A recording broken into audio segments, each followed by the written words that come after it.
नमस्कार मित्रों, मैं Chandrashekhar Birthare CSB film acting academy Indore से आप सभी का स्वागत करता हूं, अभिनंदन करता हूं।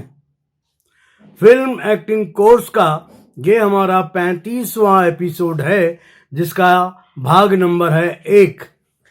35वें एपिसोड का भाग नंबर 1। मित्रों, इस एपिसोड में हम बात करेंगे सिनेमा की भाषा और कैमरे की भाषा क्या होती है, कैमरे के एंगल्स क्या होते हैं।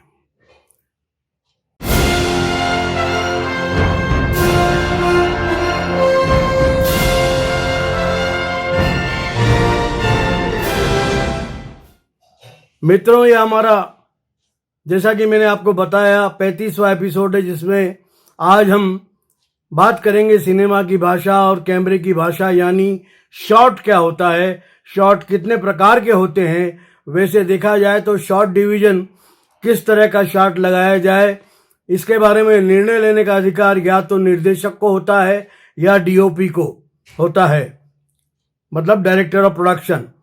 परंतु फिर भी एक एक्टर को शॉट्स के बारे में जानकारी होना चाहिए, जिससे उसका काम आसान हो जाता है। अब सबसे पहले हमें समझना चाहिए कि शॉट्स की परिभाषा क्या होती है। शॉट्स की जो परिभाषा होती है, जब निर्देशक बोलता है रोल कैमरा, कैमरामैन बोलता है रोलिंग कैमरा, उसके बाद निर्देशक बोलता है एक्शन, और एक्शन के बाद वो शॉट शुरू होता है। और जब तक निर्देशक कट इट नहीं बोलता, तब तक वो फिल्मांकन होता रहता है। तो एक्शन के बाद कट इट तक जो फिल्मांकन रील में होता है, उसे एक शॉट कहा जाता है। अब शॉट जब लगता है निर्देशक को कि ओके हो गया, तो वह क्या करता है कि cut it and print it. ये जो बात है, ये फिल्में जब रील के द्वारा बनती थी तब की बात है। आजकल तो इलेक्ट्रॉनिक और ये डिजिटल सारा है, तो इसलिए फिर भी डायरेक्टर एक्शन, कट, ये सभी बोलता है, कैमरामैन रोलिंग कैमरा बोलता है। तो दोस्तों, ये हुई शॉट की परिभाषा। अब उसके बाद कहानी को अलग अलग दृश्यों में विभाजित कर दिया जाता है, और हर दृश्य की एक स्क्रीन प्ले तैयार किया जाता है। स्क्रीन प्ले के ऊपर ये लिख दिया जाता है, पहला तो लिखा जाता है दृश्य क्रमांक क्या है, लोकेशन क्या है, वो आंतरिक अंदर फिल्माया जाएगा या बाहरी, उस समय क्या है, सुबह है, दोपहर है, शाम है, रात है, दिन है, ये लिखा जाएगा। और उसके बाद समय के बाद वो दृश्य क्या है, उसका प्रकार भी वहां पर लिखा जाता है। अब इसके बाद, जैसे मैंने बताया, लोकेशन, अंदर बाहर, दिन रात, सुबह दोपहर शाम, ये सब लिखने के बाद लाइटमैन और कैमरामैन और निर्देशक, ये तीनों मिलके लाइटिंग की बात करते हैं। लाइटिंग कहाँ कहाँ दी जाएगी, कितनी दी जाएगी, कौन सा पॉइंट रखना है, कहाँ पॉइंट रखना है, ये सब लाइटिंग की बात होती है। अब शॉट कहाँ से लिया जाना है, कैसे लिया जाना है, इसके बारे में जो है वो निर्देशक का प्रेरोगेटिव है, निर्देशक का प्राधिकार है कि वो तय करे।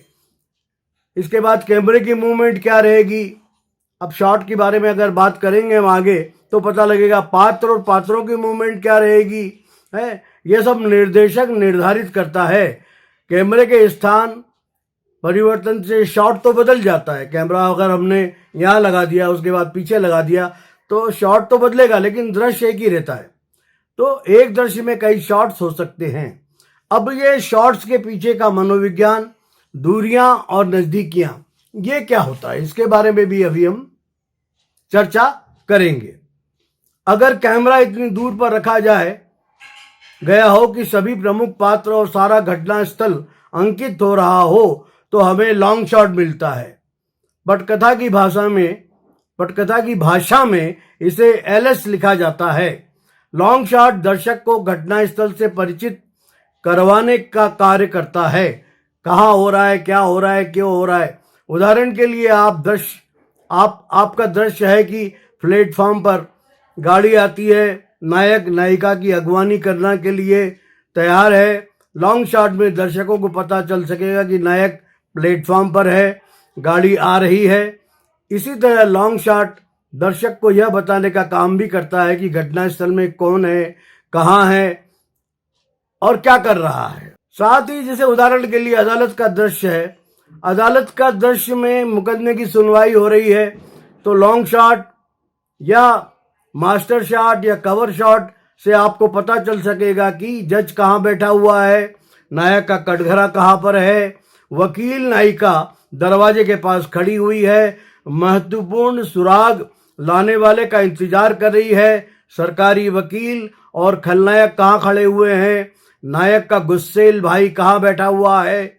लॉन्ग शॉट में कैमरा तटस्थ रहता है, इंडिफरेंट रहता है, वो किसी को फेवर नहीं करता, सबको समान दूरी से दिखा रहा होता है। इसलिए लॉन्ग शॉट दर्शक के मन में भी तटस्थता का भाव पैदा करता है।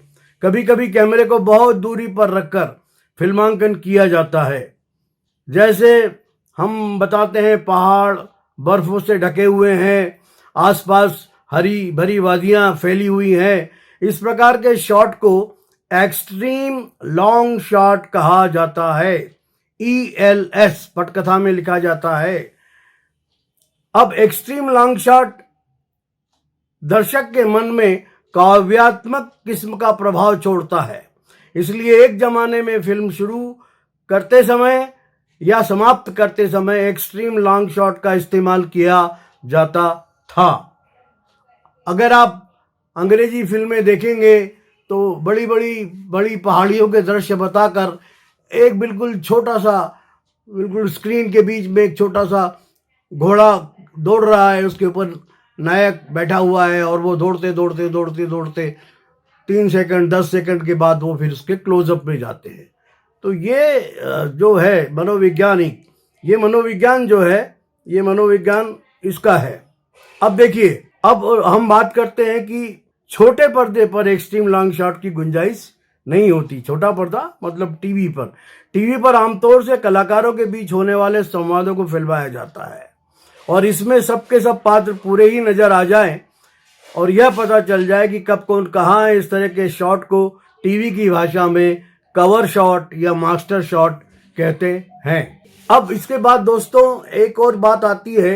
अब यह शॉट जो है लगभग उतनी दूरी से लिया गया होता है जितनी दूरी से फिल्म का मिड शॉट, जिसमें मिड शॉट में कैरेक्टर है उसके पेट से लेके सिर तक का भाग आता है, उसको मिड शॉट बोलते हैं। उसकी बाहें आ जाएंगी, कंधे आ जाएंगे, उसे मिड शॉट कहा जाता है। अब मिड शॉट लॉन्ग शॉट के मुकाबले में उपस्थित पात्रों को अधिक नजदीकी से दिखाता है और इसी के कारण दर्शक के मन में मनोवैज्ञानिक नजदीकियां बढ़ जाती हैं। दर्शक जो है उस कैरेक्टर के बारे में समझना बूझने की स्थिति में आ जाता है। अब जैसे प्लेटफॉर्म वाला उदाहरण लें कि अगर उसमें हम लॉन्ग शॉट के बाद मिड शॉट में नायिका की अगवानी करने के लिए बढ़ना दिखाते हैं, दोनों तरफ से होगा। बैकग्राउंड से कैमरा एक नायिका के पीछे, फिर बैकग्राउंड से कैमरा नायक के पीछे, उसके बाद नायक के सामने, नायिका के सामने और ट्रॉली मूवमेंट होगी या और कुछ मूवमेंट रहेगी वहां पर। अब वो नायिका कैसी होगी, नायक से कैसे पेश आएगी, ये सारा उस समय बताया जाता है मिड शॉट में। अदालत का जो वाले दृश्य में आप वकील नायिका के सहायक का पहुंचना दिखाते हैं, हाथ के इशारे से वह कहता है कि सुराग नहीं मिला। इसे दर्शक को मिड शॉट में दिखाएंगे तो उसका ध्यान अदालती ड्रामा के हिस्से पर एकाग्र होगा और नायिका की तरह वह भी निराश होगा। नायिका निराश हो जाएगी कि भैया ये तो ला ही नहीं पाया कुछ। ठीक है, अब क्लोजअप शॉट और क्लोजअप शॉट क्या होता है इसके बारे में बात करेंगे। अभी हमने बात की लॉन्ग शॉट के बारे में बात की, है ना। अब लॉन्ग शॉट में दृश्य का परिवेश दिखा रहे होते हैं, पूरा आसपास का वातावरण, कलाकार कौन कहाँ खड़ा है, क्या कर रहा है, बल्कि एक मूड और एक वातावरण का निर्माण करता है लॉन्ग शॉट।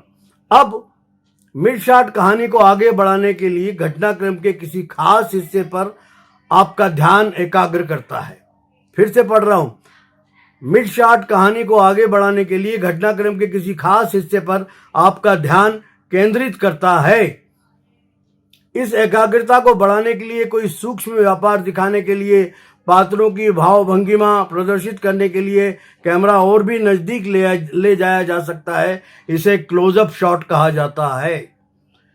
क्लोजअप शॉट, जिसे पटकथा की भाषा में CS लिखा जाता है, क्लोजअप शॉट। इसमें कैमरा किसी पात्र या वस्तु के इतना नजदीक रख दिया जाता है कि पर्दे पर केवल वही नजर आता है या आती है। क्लोजअप शॉट में पात्र के शरीर का लगभग 1/3 हिस्सा ही अंकित हो पाता है। ज्यादातर पात्रों को कंधे से लेकर सिर तक का 1/3 हिस्सा फिल्माया जाता है। फिल्म में पात्र के चेहरे का क्लोजअप शॉट वहां दिखाया जाता है जहां पात्र की भावभंगिमा, उसके संवाद के साथ या उसकी प्रतिक्रिया पर ध्यान केंद्रित करना आवश्यक हो। अगर हम किसी और की कही बात पर सुनने वाले के भाव की भंगिमा व्यक्त करने के लिए उसका क्लोज शॉट लेते हैं तो वह रिएक्शन शॉट कहलाएगा। हीरो ने कुछ बोला और उसकी बात की प्रतिक्रिया उसकी मां ने व्यक्त की तो मां का वो शॉट होगा रिएक्शन शॉट। रिएक्शन शॉट का भी बहुत महत्व है। आप जो टीवी सीरियल देखते हैं तो उसमें नायक ने कोई भी बात बोली तो जितने भी उस कमरे में उपस्थित है सबकी तरफ कैमरा ढूं ढां करके जाता है। अब एक्सट्रीम क्लोजअप शॉट में हम पात्र का सिर्फ चेहरा दिखा सकते हैं, जिसे पटकथा में ECU कहा जाता है, एक्सट्रीम क्लोजअप लिखा जाता है। सामान्य जीवन में अंतरंग क्षणों को दिखाने के लिए हम एक्सट्रीम क्लोजअप शॉट में दर्शक और पात्र की मनोवैज्ञानिक साइकोलॉजिकल क्लोजनेस, नजदीकी बढ़ाने के साथ साथ उस पात्र के नाक नक्श का एक एक ब्यौरा साफ साफ दिखा सकते हैं। पात्र के चेहरे पर आए हुए मनोभावों को दर्शक इतने नजदीक से पढ़ सकता है कि वह भी स्वयं उस रस में भीग जाता है। वो हीरो रो रहा है तो वो भी रोएगा, हीरोइन रो रही है तो जितनी महिलाएं हाल में बैठी वो सब रोने लगती हैं। कई बार पात्र की आंखें दिखाई जाती हैं या कई बार पात्र के होंठ दिखाए जाते हैं और बैकग्राउंड में गाना बजता है कि तेरी आंखों के सिवा दुनिया में रखा क्या है, या तेरे होंठ क्या है, गुलाबी कंवल है। इस तरह जो है एक्सट्रीम क्लोजअप शॉट को फिल्माया जाता है। लॉन्ग शॉट अच्छी तरह समझाता है कि आप क्या देख रहे हैं, वहीं एक्सट्रीम क्लोजअप दर्शक को बेहद हैरान करता है कि यह मैं क्या देख रहा हूं। इस हैरानी का भी अपना सिनेमाई उपयोग है। पहले दर्शक को एक्सट्रीम क्लोजअप में कोई चीज दिखाकर हैरान परेशान कीजिए, फिर कैमरा पीछे ले जाकर जबरदस्त राहत दिखाइए, अरे यह तो जानी पहचानी चीज का हिस्सा है, या उसे जबरदस्त झटका दिखलाइए। इस तरह के झटका देने की युक्ति साइंस फिक्शन और हॉरर मूवीज में अक्सर इस्तेमाल की जाती है।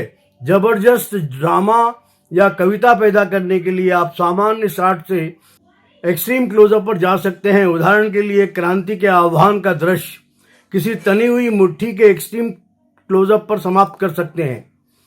म्यूजिक वीडियो में के इस उत्तर आधुनिक युग में कभी कभी मात्र हैरान करते रहना ही आपका एकमात्र ध्येय हो सकता है, इसलिए आप धड़ाधड़ एक्सट्रीम क्लोजअप डाल सकते हैं। एक्सट्रीम क्लोजअप शॉट के साथ ही इंसर्ट शॉट के बारे में भी समझने की जरूरत है। मान लीजिए किसी भूतहा मकान में हर रात 12 बजे चुड़ैल आती है। हम ऐसे नायक को बताते हैं जिसको इन बातों पर विश्वास नहीं है, वो मजाक उड़ाता है कि कुछ नहीं होता, ऐसा भूत प्रेत को मैं नहीं मानता। लेकिन जैसे ही घड़ी में हम एक इंसर्ट शॉट डालते हैं, इंसर्ट क्लॉक, अब हम घड़ी को दिखाते हैं इंसर्ट क्लॉक और 12 बजने वाली है, और जो हीरो का जो दोस्त है वो बोलता है कि अब पता लग जाएगा क्या होता है ना। और इससे इंसर्ट शॉट बताते हैं, देखकर हमारे नायक की तरह हर दर्शक भी दम साध कर बैठ जाता है और घड़ी में 12 बजते ही क्या होगा वह सोचने लगता है। कहने का मतलब यह है कि अगर किसी दृश्य की खास मोड़ पर किसी खास वस्तु का विशिष्ट महत्व हो तो इसे इंसर्ट करने के लिए कहा जाता है। जैसे इंसर्ट न्यूज़पेपर हेडलाइन या इंसर्ट रिवॉल्वर।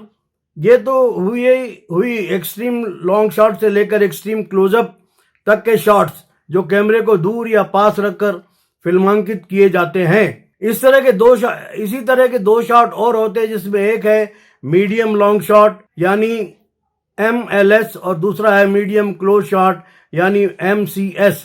जैसा कि नाम से जाहिर है, मिड लॉन्ग शॉट वह है जो मिड शॉट और लॉन्ग शॉट के बीच किसी दूरी से अंकित किया जा रहा हो, और लॉन्ग शॉट के बीच और मिड क्लोज शॉट वह है जो क्लोज शॉट और मिड शॉट के बीच किसी दूरी से लिया जा रहा है। हालांकि आजकल के कैमरे में टाइट और वाइड जूम इन और जूम आउट एंगल की सुविधा भी उपलब्ध होती है, इसलिए कई बार इस सुविधा का जूम इन जूम टाइट से भी ले लिया जाता है। जूम इन जूम टाइट का मतलब ये होता है कि वो कैमरे को किसी एक पात्र पर केंद्रित करते हैं और उसको वाइड करते आसपास उसके कौन बैठे हैं, क्या हो रहा है वो बता देते हैं। और जूम इन का मतलब है कि एक लॉन्ग शॉट को धीरे धीरे कम करते हुए एक कैरेक्टर पे ले आए, तो उसको जूम इन और जूम आउट बोलते हैं। अब टीवी में ज्यादातर पर्दे पर कोई एक पात्र बोलता हुआ दिखाया जाता है। टीवी की बात कर रहे हैं। उसके कंधे से सिर तक का क्लोज टीवी में हेड एंड शोल्डर शॉट कहा जाता है। मान लो उसके कंधे पे शॉट लेकर सामने वाले को बताया जा रहा है और उसका कान का हिस्सा, थोड़े से बाल और थोड़ा ये अगर ग्लास पहना है, उसने चश्मा लगाया तो चश्मे का हिस्सा इतना आएगा, और सामने वाले व्यक्ति का वो आएगा हेड, और उसके बाद मेरा शोल्डर आ रहा है तो हेड टू शोल्डर शॉट उसको बोलते हैं। इसी प्रकार जब मैं बोल रहा हूं तो कैमरा मेरे पीछे रहेगा और मेरे सामने वाले व्यक्ति का शॉट लिया जाएगा। इसे हेड टू शोल्डर शॉट बोला जाता है। या यही वजह है कि टीवी की भाषा में क्लोज शॉट को हेड एंड शोल्डर शॉट पुकारते हैं। बहरहाल इस तरह के शॉट में पात्र की टांगे या केवल कमर से लेकर जांघ तक का हिस्सा या केवल कमर से लेकर कंधे तक का हिस्सा भी फिल्मांकित किया जा सकता है। नृत्य के फिल्मांकन में अक्सर ऐसा किया भी जाता है। टीवी मुख्य रूप से क्लोज शॉट का ही माध्यम है, क्योंकि उसमें लॉन्ग शॉट मिड शॉट आ जाने से दर्शक की एकाग्रता भंग होती है।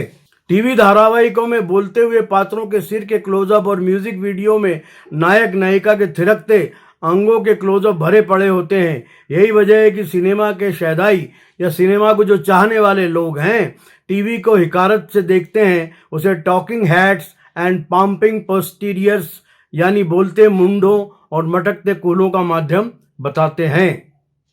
कैमरा कितनी दूर पर है यह बताने की झंझट में पड़ने की जगह टीवी वालों ने यह बताने का रिवाज शुरू कर दिया कि फ्रेम में कितने लोग आ रहे हैं। जैसे 2 शॉट यानी 2 लोग फ्रेम में दिखाए जाएंगे, 3 शॉट यानी 3 लोग फ्रेम में दिखाए जाएंगे। धारावाहिक हम 5 में तो कभी कभी 7 शॉट भी होता था, जिसमें माँ बाप और 5 बेटियां फ्रेम में होते थे। अब आप बोलेंगे फ्रेम क्या होता है? फ्रेम का मतलब होता है चौखटा।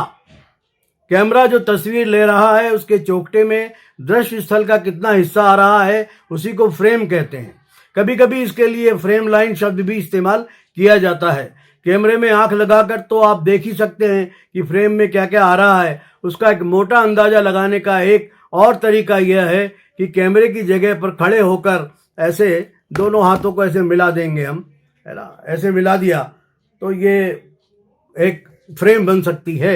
और अधिकतर बड़े बड़े डायरेक्टर हैं उसको जब शॉट पूरा हो जाता है, तैयार हो जाता है, तो उसको देखने की कोशिश करते हैं। आज का एक मोटा अंदाजा लगाने का एक तरीका यह है कि कैमरे की जगह पर खड़े होकर आप अपने दोनों अंगूठे मिलाकर हथेलियों को ऊपर फैलाएं और हथेलियों के बीच जगह से कितना कुछ आ रहा है इसे फ्रेम मान लें।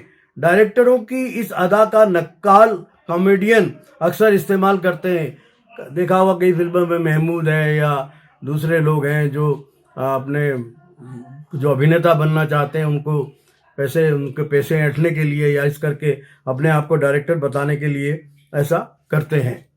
तो मित्रों, हम हमारे 35वें एपिसोड के पहले भाग को यहीं समाप्त करते हैं।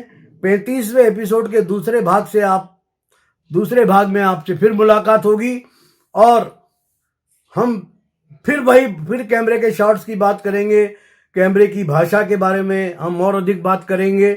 मैं Chandrashekhar Birthare CSB film acting academy Indore से आपसे विदा लेता हूं। बहुत बहुत धन्यवाद।